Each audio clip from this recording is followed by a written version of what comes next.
எல்லாருக்கும் வணக்கம். கடமையை செய் பலனை எதிர்பார்க்காத. என்னடா நம்ம எதுக்கோ எதிர்பார்த்துட்டு இருந்தோம், இது என்ன ஒரு ஸ்லோகம் சொல்கிறான்னு பார்க்குறீங்களா? எந்த விஷயத்துக்காக நீங்கள் எதிர்பார்த்துட்டு இருக்கீங்களோ அதுக்கு முன்னாடி ஒரு ஸ்லோகம், ஒரு குட்டி கதை. ஏன்னா இந்த வீடியோ முடியும் போது அந்த ஸ்லோகத்துக்கும் அந்த குட்டி கதைக்கும் ஒரு லிங்க் இருக்குது, சரிங்களா? கடமை செய் பலனை எதிர்பார்க்காத, அதான் அந்த ஸ்லோகம். எனக்கு ரொம்ப பிடிச்சிது. என்னடா இது, கடமையை செய்ய சொல்கிறாங்க, பலனை எதிர்பார்க்க வேணான்றாங்கல்லன்னு நிறைய பேருக்கு அந்த ஸ்லோகமில் ஒரு டவுட் ஒன்று இருக்குது. வேலை பண்ணுறோம், வேலைக்கேற்ற கூலி எதிர்பார்க்கக்கூடாதா? இவ்வளோ கஷ்டப்பட்டு உழைக்கிறோம், சம்பளத்தை எதிர்பார்க்கக்கூடாதா அப்படின்னு. அந்த ஸ்லோகத்துடைய முழு மீனிங் என்னன்னா ஒரு கதையாக சொல்லிடுறேன். ஒரு பெரிய வீடு, ஒரு மிகப்பெரிய பணக்காரர். அவர் ரூமு மட்டும் க்ளீன் பண்ணுறதுக்கு ரெண்டு ஆட்கள் இருப்பாங்க. ரொம்ப பிடிச்சவங்களும் 2 பேர் அந்த ரூம் க்ளீன் பண்ணுறதுக்கு வச்சுருக்காரு. அவர் மிகப்பெரிய பணக்காரர். அவர் இப்போ 2 பேரும் வந்து ரூம் துடைக்கிறவங்க. ஓகே, அவர் காலையில் ரெடி ஆகி அந்த ரூம்லேருந்து வெளியே வரும்போது அவங்க துடைச்சிட்டு இருக்காங்கல்ல, அதில் ஒருத்தர் வந்து அவர் பாட்டுன்னு ஒரு வேலையை பார்த்துட்டு இருப்பார், துடைச்சிக்கிட்டே இருப்பார். இன்னொருத்தர் இருக்கார்ல, அவர் போய், சார் உங்கள் ட்ரெஸ்ஸு சூப்பராக இருக்குது சார், சார் நீங்கள் போட்டுக்கிற கண்ணாடி நல்லா இருக்குது சார், சென்ட்டு சூப்பராக இருக்குது சார், நல்லா இருக்குது சார், சூப்பராக இருக்கீங்க சார், எனக்கு பேக் கொடுங்க சார் அப்படின்னு வாங்கிட்டு போவார். இன்னொரு ஆள் வணக்கம் சார் சொல்லிட்டு வேலையை மட்டும் பார்த்துட்டு இருப்பார். இப்படியே தினமும் நடக்கும். அப்புறம் அந்த ஓனர் வந்து இந்த ஊரை விட்டு வெளியூருக்கு போகிறாரு. போகும்போது 2 வேலைக்காரங்களும் கூப்பிட்டு ஒருத்தருக்கு வந்து 1 மாதம் சம்பளம் எக்ஸ்ட்ரா, யார் கூட பேக்லாம் தூக்கிட்டு போய் எப்போ பார்த்தாலும் சூப்பர்னு சொன்னார்ல, அவருக்கு 1 மாதம் சம்பளம் எக்ஸ்ட்ரா. இன்னொரு ஆளுக்கு ஒரு வீடு வாங்கி கொடுத்து அவரை, நீ என் கூடவே வந்துருங்க, நான் அவர் கூடவே அவரை கூப்பிட்டு போகிறேன். இவன் ஓடி போய் கேட்டானா, சார் என்ன சார் தினமும் நான் தானே சார் உங்கள் பேக் எடுத்துருந்தேன், நான் கொடுத்த வேலையை நீ கரெக்டாக பண்ணல, நீ ஜால்ரா அடிக்கிறதுலையே இருந்த, எனக்கு இது நல்லா இருக்கு அது நல்லா இருக்குன்னு. ஆனால் அவன் வேலையை மட்டும்தான் பார்த்தான். வேலையை கரெக்டாக பார்த்தா பலனு கடவுள் கொடுப்பார், அந்த பலன் தான் இது அப்படின்னு சொன்னான். இப்போ விஷயத்துக்கு வருவோமா? திருச்சி கிழக்கு தொகுதி. இன்னைக்கு நான் என்ன முடிவு சொல்கிறேன் இதுதானே. நான் திருச்சி கிழக்கில் நிற்கணும்னா நான் முதல்ல அரசியலுக்கு வரணும். நான் அரசியலுக்கு வரேனா இல்லையான்றதை சொல்கிறேன். அரசியல் எப்படி என் வாழ்க்கையில் வந்ததுன்னு சொல்கிறேன். உங்களுக்கு நல்லா தெரியும், என் வீட்டில் குழந்தைங்கள வளர்த்துக்கிட்டு நான் பாட்டுன்னு சோஷியல் சர்வீஸ் பண்ணிகிட்டு இருந்தேன். மாற்றுத்திறனாளிக்கு டான்ஸ் சொல்லி கொடுக்குறது, ஓப்பனர் சர்ஜரி பண்ணுறது, பசங்களை படிக்க வைக்கிறது, ஸ்போர்ட்ஸு, எல்லாத்துலேயும் என்னால் முடிஞ்ச வரைக்கும் பண்ணுவேன். என்னால் முடியல மற்றவங்கிட்ட கேட்டு பண்ணிகிட்டு இருந்தேன். இந்த டைமில் தான் ஜல்லிக்கட்டுன்னு ஒன்று வருது. ஒரு சில விஷயம்லாம் ஃபாஸ்ட்டாக சொல்லிடுறேன், உங்களுக்கு தெரிஞ்ச விஷயந்தான். ஜல்லிக்கட்டுன்னு ஒன்று வருது, அதில் நான் போகிறேன், சாப்பாடு போகிறதுக்காக குழந்தைங்களுக்கு போகிறேன். அப்படி நான் அந்த ஜல்லிக்கட்டு நடந்து முடிஞ்ச விஷயம்லாம் உங்களுக்கு தெரியும். அப்புறம் என் மேலே ஒரு தலைவர் விமர்சனம், எதுக்கு தலைவர்னு சொல்லுவாரா, நம்ம அண்ணன் தான், சீமான் அண்ணன் ஒரு விமர்சனம் வைக்கிறாரு. அதுக்கு நான் மறுபடியும் ஒரு ட்வீட் போடுறேன், அவர் ட்வீட் போடுறேன். அப்போ தான் என் வாழ்க்கையில் அரசியல்னு எடுத்து அந்த நுழையுது. நம்ம சாப்பாடு போகிறதுக்கு போகணும், இது என்னடா இவ்வளோ பெருசாக இருக்குது, அந்த ஜல்லிக்கட்டு தான் எனக்கு அரசியலில் உள்ள நுழைஞ்சது, என்னடா இவ்வளோ பெருசாக இருக்குது அப்படின்னு. அப்படியே போச்சு. அதே தலைவர் தான், அதே சீமான் தான் ரஜினி சார் அரசியலுக்கு வர்ற மாதிரி பேச்சு அடிபட்ட உடனே அவங்க சைட்லேருந்து பேசுகிறாங்க, தலைவரை பற்றி பேசுகிறாங்க. தலைவர் எனக்கு வந்து ஒரு குரு, என்னை வாழ வச்ச தெய்வம், ஒரு அப்பா மாதிரி, ஒரு அண்ணன், அப்பா எல்லாமே சொல்லலாம். ஸோ அவரை பற்றி அதிகமாக பேச ஒரு முறையும் சூப்பர் ஸ்டாருக்கு ஃபோன் போடுவேன், அண்ணா ரொம்ப ஓவராக பேசுகிறாங்க, டெப்பா கம்முன்னு இருக்கண்ணா, நீ சைலண்ட்டாக இப்படியே ஓரளவுக்கு தான் நம்மளால் பொறுக்க முடியும். அதுக்கப்புறம் ஆடியோ ரிலீஸ் ஃபங்க்ஷனில் என் மனசில் கடலாம் உடச்சி சொன்னேன், அதை நீங்களும் பார்த்துருப்பீங்க, தெரியும். அதுக்கப்புறம் ஒரு ரஜினி சாருக்கு ஒரு ஃபங்க்ஷன் வந்தது, அந்த ஃபங்க்ஷன்லேயும் பேசினேன் இதை பற்றி. உங்களுக்கு தான் தெரியுமா அந்த வீடியோ, யார் ஓட்டப்பந்தயத்தில் ஜெயிக்கிறது, இப்போ கூட அந்த வீடியோ போயிட்டுருக்கு. அதை பேசணும், அது பாட்டு அப்படியே போயிட்டு இருந்தது. அதுக்கப்புறம் பார்த்தீங்கன்னா ரஜினி சார் அரசியலுக்கு வரேன்னு அனௌன்ஸ் பண்ணுறாரு. பண்ணோடனே நான் போய் தலைவரை பார்க்குறேன், என்ன வரீங்களா, நியூஸில் வருது, ஆமாக்கா நான் வரேன் அப்படின்னா பயங்கர சந்தோஷம். ஏன்னா வாழ்க்கையில் ஒளி ஏற்றி வச்சவர், அவர் அரசியலுக்கு வர்றாரு, அவருக்கு சப்போர்ட்டிவாக இருக்கணும் நம்ம. அப்புறம் எல்லாருக்கிட்டையும் போய் நம்ம கேட்டுட்டு இருக்கோம், தலைவர் வந்துட்டாருன்னா எல்லாமே குழந்தைங்களுக்கு இன்னும் நிறைய பண்ணலாம் அப்படின்னு, என்ன நானும் வரேன்னு அப்படின்னா ரொம்ப சந்தோஷம் அப்படின்னு ஸ்ட்ரெயிட்டாக கிளம்பி நான் ட்ரஸ்ட்டுக்கு வரேன். என்னுடைய ட்ரஸ்ட்டு, என்னுடைய ஃபேன்ஸு எல்லாரையும் கூப்பிட்டு என்னுடைய வெல்விஷர்ஸ் எல்லாரையும் கூப்பிட்டு உட்கார வச்சு தலைவர் அரசியலுக்கு வராரு. புரியுதுங்களா? எனக்கு வந்து எழுத படிக்க தெரியாது, அதான் ஒரு ட்வீட் பண்ணணும், இதெல்லாம் ரெடி பண்ணுங்கன்னு தமிழில் சொல்லிவிட்டு அவங்க ரெடி பண்ணிட்டு இருக்க ஒரு டீம். இன்னொரு டீம் உட்காந்து என்கிட்ட கேள்வி கேட்குறாங்க, தலைவர் அரசியலுக்கு வந்து அவர் வந்து சிஎம் ஆகிடுவார், நீங்கள் வந்து அமைச்சர் ஆகிடுவீங்களாண்ணே, சுகாதாரத்துறை அமைச்சர் தான் நம்ம வந்து ஆப்ரேஷன் நிறைய பண்ணலாம், இன்னொருத்தர் கல்வித்துறை எடுத்தால் நிறைய படிக்க வைக்கலாம்.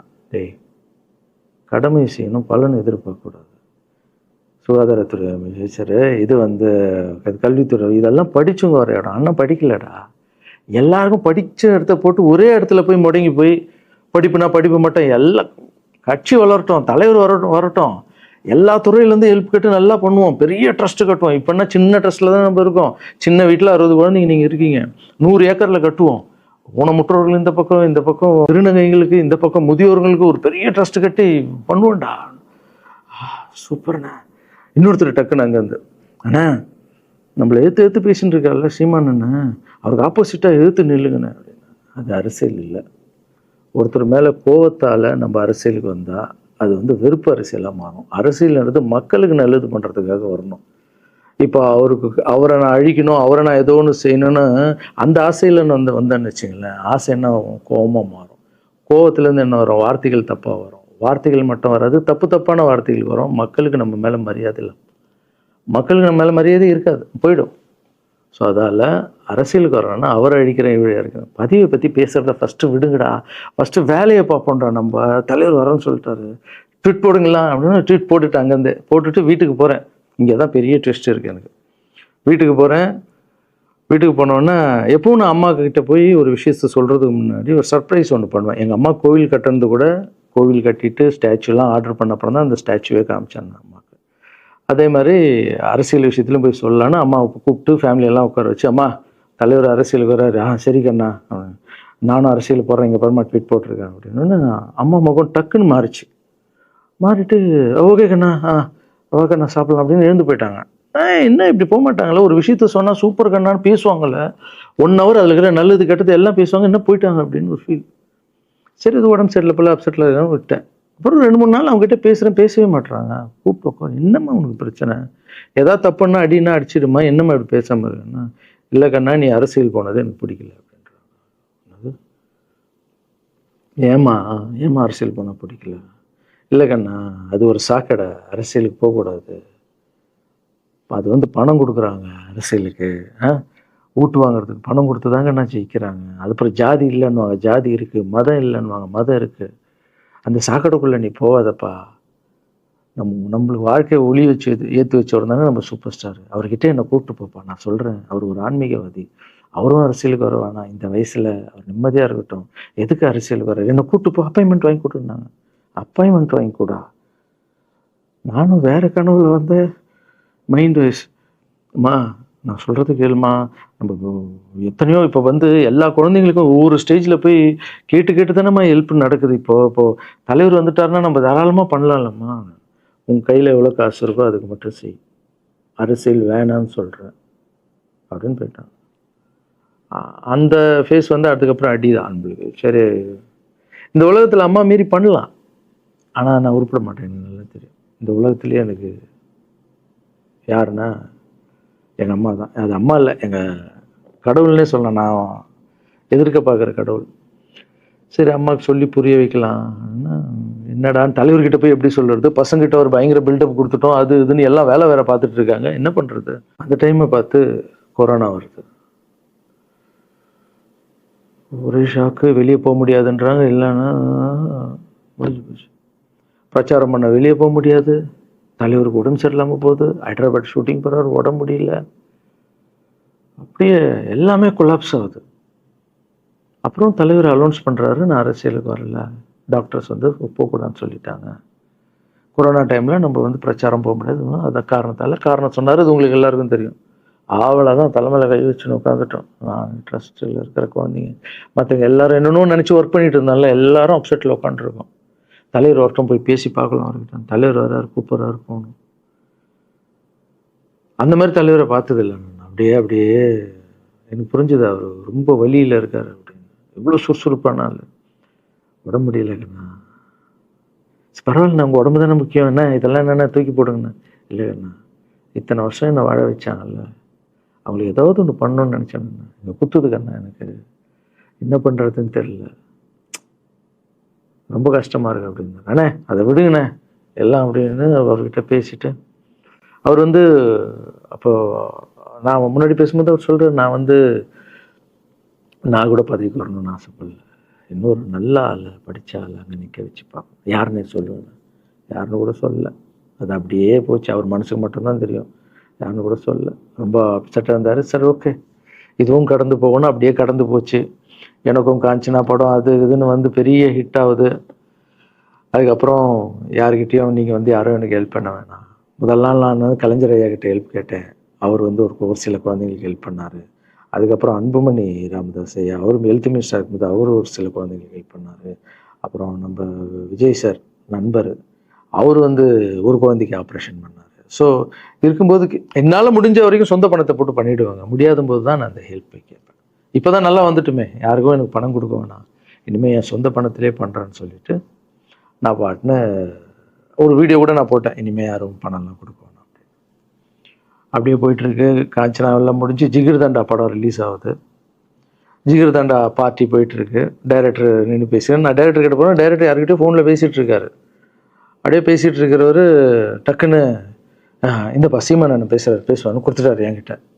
அவருக்கும் தெரியாது நான் பேச போகிறேன். அவர்கிட்ட லாரன்ஸ் பேசுவார், சீமானன் ரெண்டு பேரும் சைலண்ட்டு. நானும் எதுவும் பேசலை, சீமானனும் எதுவும் பேசலை. அப்படியே ஒரு நிமிஷம் அப்படியே நிற்கிறோம். பெரியவர் இல்லை என்னாலும் அண்ணன் அப்படின்னு, அவ்வளோதான் அண்ணன். பயங்கர பாசம். எந்த இடத்துல கோவம் இருக்கும் அந்த இடத்துல குணம் இருக்குன்னு சொல்லுவாங்கள்ல. அண்ணன் புகழ்ந்து தள்ளுறாரு ஜிகர் தண்டாவை. இப்படி பண்ண கண்ணா, அப்படி பண்ண இவ்வளோ சூப்பராக பண்ண, அந்த சீன் எனக்கு ரொம்ப பிடிச்சதுன்னு. அவருடைய அன்பு தான் தெரியும்ல, எல்லாமே அதிகமாக இருக்கும் அண்ணன்கிட்ட. அண்ணா ரொம்ப சந்தோஷமாக வாழ்த்தினார். அப்புறம் நான் மாற்றம்னு ஒரு அமைப்பு ஆரம்பிச்சிருக்கேன்ல, இந்த விவசாயிகளுக்கு டிராக்டர் கொடுக்கறது, அப்புறம் மாற்றுத்திறனாளிக்கு ஸ்கூட்டி கொடுக்குறது, எல்லாமே அதை பார்த்துட்டு பத்திரிகையாளர் கேட்குறாங்க அவர்கிட்ட, ரகுவலரன் சார் மாற்றம்னு அமைச்சிருக்காருன்னா, நல்ல விஷயம் தம்பி, நல்லா பண்ணிட்டோம், நல்லா இருக்கட்டும் அப்படின்னு வாழ்த்தினார். ஸோ ஒரு பெரிய பிரச்சனைக்கு கடவுளே அதை அப்படியே சால்வ் பண்ணி வச்ச மாதிரி ஆயிடுச்சு. அப்படியே போச்சு. ஆனால் நீங்கள் நல்லா இருக்கணும், எங்கே இருந்தாலும் நல்லா இருப்பீங்க. எப்போல்லாம் ட்ரஸ்ட்டுக்கு போகும்போது பசங்களாம் கேட்பாங்க, அந்த 100 ஏக்கர் ட்ரஸ்ட்டு குழந்தைங்க, சரி ஓகேடா. அப்படி பார்த்தீங்கன்னா நண்பர் விஜய் சார்கிட்ட பேசிகிட்டு இருக்கும்போது நான் வர அரசியலுக்குன்றார். நிஜமா நண்பா அப்படின்னு. எஸ் அப்படின்னு. மறுபடியும் போய் ட்ரஸ்ட்டில் உட்காந்து டேய் நண்பர் வராரு. ஏன்னா சூப்பர் ஸ்டார் எனக்கு எவ்வளோ க்ளோஸோ, நண்பர் கூட அவ்வளோ க்ளோஸ் தான் எனக்கு. ஏன்னா மேகமாய் போகிறேன்ற சாங்லேருந்து நான் அவருக்கு டான்ஸ் மாஸ்டராக பண்ண ஆரம்பித்தேன். அதுக்கப்புறம் நிறைய சாங் பண்ணேன், சரக்கு வச்சுருக்கேன். அப்போ உங்களுக்கு தெரியும், அந்த தாம் தக்க தீம் தக்க அவருக்கு மட்டும் நான் ஸ்பெஷலாக பண்ணி கொடுத்துட்டு போவேன். தமிழ் வேறு யாருக்கும் பண்ண மாட்டேன். அவர் கூப்பிட்டா வருவேன், தலைவர் கூப்பிட்டா வருவேன், சாங் பண்ணிட்டு போவேன். அவர் வரணும் போது எஸ், ஏன்னா அவர் ஒரு முடிவு எடுக்க மாட்டார், எடுத்தாருன்னா அவர் நல்லா உழைப்பார், நல்ல உழைப்பாளி, பண்ணுவார் அப்படின்னு நினச்சி மறுபடியும் போய் ட்ரஸ்ட் ஆளுங்கெல்லாம் பேசுகிறதுக்கு முன்னாடி ஐயோ அம்மா இருக்காங்களே பிடிக்காத, ஃபஸ்ட்டு அங்கே கரெக்ட் பண்ணணும்ல, அங்கே போனேன். அம்மா நண்பர் அரசியலுக்கு வராருப்பா, என்னம்மா அப்போ தான் ஓகே, இப்போ எல்லாம் மாறி இருக்கு, போகலாமா, நீ ஃபஸ்ட்டு அவர்கிட்ட ஒரு அப்பாயின்மெண்ட் வாங்க, நான் உன்னை கூப்பிட்டு போகிறேன் அப்படின்னா. கூப்பிட்டு போய் இந்தப்பா என் பிள்ளைய ஒப்படைக்கிறேன் பார்த்துக்குப்பான்னு சொல்லுன்னு பார்த்தா, என்னம்மா பேச போகிறான்னு கேட்டேன். நீ அரசியலுக்கு வராத தம்பி, இது ஒரு சாக்கடை, நீ அரசியலுக்கு வராத, நீ ரொம்ப சைலண்டான ஆள், உனக்கு இதெல்லாம் செட் ஆகாது, பணம் கொடுத்தா தான் ஜெயிக்க முடியும், ஜாதி இருக்குது, மதம் இருக்குது, இதெல்லாம் தாண்டி வருது கஷ்டம்னு நான் அவர்கிட்ட சொல்கிறேன்ப்பா அப்படின்னு. நான் அப்படியே மா புரிஞ்சுக்குமாண்ணா, டேய் மீன் குழம்பு வச்சுருக்கேன் சாப்பிட்றேன், அதே மீன் குழம்பு. ஓகே நான் நினச்சிட்டேன் நம்ம ஜாதகத்தில் இல்லை போல், சரி விட்டுடலாம், சரி இப்போ விட்டுருவோம், ஒரு 2-3 நாளைக்கு அப்புறம் மறுபடியும் பேசுவோம் அப்படின்னு மறுபடியும் பேசுகிறேன். அதே மறுப்பு தான். நானும் நண்பர்கிட்ட பேசுகிறேன், அம்மா இப்படி சொல்கிறாங்க நண்பா, அது அவங்களுக்கு தெரியல, அவர் நிறைய பேச மாட்டார், வயசானவங்க இல்லை, தெரியல, வந்தப்புறம் புரியும், ஒரே வார்த்தை தான். அதுக்கப்புறம் ஃபோனில் கூட்டணி கட்சியெல்லாம் வராது போது, நண்பா என்னடா யாரும் கூட்டணி கட்சி வரல நண்பா, இது அது நான் எனக்கு ஒருத்தரை பிடிச்சிட்டாங்கன்னா மனசில் பட்டதை எல்லாமே சொல்லிகிட்டு இருப்பேன். அது நல்லதோ கெட்டதோ, என் பழக்கம் அப்படி தான், பிடிக்கலாம் தூரம் ஒதுங்கிடுவேன். அப்படியே போகுது. எலெக்ஷன் வருது, அனௌன்ஸ் பண்ணுறாங்க, எலெக்ஷன் நண்பர் நிற்கிறாரு. ரிசல்ட் அன்றைக்கி டோட்டலாக மாறுது எல்லாமே, அப்படியே தலைக்கீழாக ஆகுது, புரட்டி போடுறாரு சரித்திரத்தை. வேற அம்மா இப்போ முதல்ல தெரிந்து எங்கள் அம்மாவை தான். எனக்கு ரொம்ப ஆசையாயிடுச்சுன்னா எங்கள் அம்மா மேலே அம்மா பேர் கண்மணி. கண்மணி அப்படின்னு தான் கூப்பிட்டு போவேன். எங்கன்னு கூப்பிட்டு போனால் அம்மா கொண்டு என்னடா இவ்வளோ உஷாராக வர என்ன விஷயம், இங்கே வா உங்ககிட்ட தான் பேசணும். நீ என்னம்மா சொன்ன, பணம் கொடுத்தா தான் ஓட்டு போடுவாங்க, ஜாதி இருக்குது, மதம் இருக்குது, புது ஆளுங்களை வர விட மாட்டாங்க, ஜெயிக்க முடியாது, இதெல்லாம் சொன்னல. நண்பர் ஜெயிச்சிட்டார் பார்த்தியாம்மா. அந்த ஒரே ஒரு முகத்துக்காக ஓட்டு போட்டிருக்காங்க. நம்பிக்கையான ஆள் வந்தால் போடுவாங்கம்மா, நல்லவங்களாம் வரலாமா, புரிஞ்சுக்கம்மா, என்ன விடுமா. இப்போ என்னம்மா சொல்கிற அப்படின்னு கேட்டேன். முதல் முறையாக எங்கள் அம்மா முகத்தில் ஒரு சிரிப்பை பார்த்தேன். ஆமாம் கண்ணா, அந்த புள்ள எல்லாத்தையும் மாற்றிடுச்சு, இவ்வளோ பெரிய வெற்றியடி வரணும்னு நான் எதிர்பார்க்கலப்பா. ஒரு நல்ல மனுஷன் வந்து பண்ணணும்னு நினச்சா அது முடியுங்கண்ணான்ற நம்பிக்கை எனக்கு வந்திருக்குப்பா அப்படின்னு அம்மா சொன்னான். அப்போ என்ன போயிடலாமா, ஓகேவா அப்படின்னு கேட்டேன். போகண்ணா, நீ நினச்ச மாதிரி பண்ணு அப்படின்னு அம்மா சொன்னோன்னு காலில் சாஸ்தாமா வந்தேன். தேங்க்யூ ஸோ மச்மா அப்படின்னு. ரொம்ப ஹாப்பி நான். அம்மா ஓகே சொல்லிட்டாங்க அரசியல் வர்றதுக்கு. இப்போ நான் தாய்க்கு நிகரான்னு நினைக்கிறேன். என் ரசிகர்கள் கேட்குறேன், நான் அரசியலுக்கு வரலாமா? இதை பார்த்துட்டு இருக்கிறவங்களுக்கு, இந்த மக்களை கேட்குறேன், நான் அரசியலுக்கு வரலாமா? அந்த தகுதி எனக்கு இருக்கா? நீங்களும் சொல்லுங்கள். இந்த வீடியோ பார்த்துட்டு இருக்கவங்க கமெண்ட்ஸ் போடுங்க. பசங்களா, இவங்க தான் என்னுடைய 22 வருஷத்தினுடைய உழைப்பு. அரசியலுக்கே வராமல் மக்களுக்கு நான் செஞ்ச சேவை உங்கள் கண்ணு முன்னாடி நிப்பாட்டியிருக்கேன். இப்போ உங்கள் வயசு என்ன? 22 வயசாகுது. ஒரு வயசில் என் கையில் வந்தார் இவர். அந்த ஃபோட்டோவை நீங்களே பாருங்கள். இப்போ 22 வயசு. ஒரு குழந்தைய வளர்க்குறதுக்கு நீங்கள் எவ்வளோ கஷ்டப்படுவீங்க உங்களுக்கு தெரியும்ல. அந்த கஷ்டம் என்னென்னா, ஸ்கூலுக்கு அனுப்புறது ஃபீஸ் கட்டுறதுலேருந்து, உடம்பு சரியில்லாமல் போனான்னு அவன் ஆசைகளை நிறைவேற்றுறதுலேருந்து, ஒரு குழந்தைக்கு அப்படி இருந்தால் 60 குழந்தைங்களை வளர்த்துருக்கேன். எவ்வளோ பிரச்சனை வந்திருக்கேன், எவ்வளோ நோய்கள் வந்திருக்கும், எவ்வளோ நைட் தூங்காமல் வந்திருக்கேன், அதில் எவ்வளோ டிஸ்டர்ப், அதுவும் என் வீட்டில் வளர்த்துருக்கேன். இதெல்லாம் எதுக்கு பண்ணேன்னா, எந்த ஒரு எதிர்பார்ப்பும் இல்லாமல் கடமை செய் பலனை எதிர்பார்க்காதன்ற இந்த வார்த்தை எனக்கு ரொம்ப பிடிக்கும். அதுக்காக செஞ்சுருக்கேன், என் மக்களுக்காக செஞ்சுருக்கேன். ஏன்னா மக்கள் தான் என் படத்தை பார்க்குறாங்க. மக்களால் தான் நான் கார் வாங்குகிறேன், வீடு வாங்குகிறேன், சந்தோஷமாக இருக்கேன். அவங்களுக்கு இந்த சொசைட்டிக்கு நான் ஏதாவது பண்ணணும். அரசியலுக்கு வர்றதுக்கு முன்னாடியே பண்ண விஷயங்கள் பார்த்தீங்கல்ல. 22 வருஷம் உழைச்சிருக்கேன். ஒரு கதை ஒன்று சொன்னேன்ல, 2 வேலைக்காரங்க இருந்தாங்கன்னு. சின்சியராக யாருக்கும் ஜால்ரா அடிக்காமல் எதுவும் பண்ணாமல் என் தொழிலுக்கு தர்மமாக, என் மக்களுக்கு தர்மமாக என்ன பண்ணணுமோ 22 வருஷம் உழைச்சி உங்கள் கண்ணு முன்னாடி நிப்பாட்டிட்டேன். அந்த ஓனர் ஒரு பலன் கொடுத்தார்ல, அந்த ஓனர் யார் தெரியுமா? கடவுள். அந்த கடவுளுக்கு தெரியும் எனக்கு என்ன பலன் கொடுக்கணும். இதுக்கு தான் அந்த கதை லிங்க் ஆகும்னு சொன்னேன். ஸோ நீங்கள் சொல்லுங்கள், நான் அரசியலுக்கு வரணுமா வேண்டாம்? வேண்டாம்னா வேணாம் சொல்லுங்கள். வாப்பா, வாடாகண்ணா, வா நண்பா, வாங்கண்ணா அப்படின்னு சொல்லுங்கள். என் முடிவை நான் உங்களுக்கு சொல்கிறேன். உங்கள் முடிவுக்காக காத்திருக்கேன்.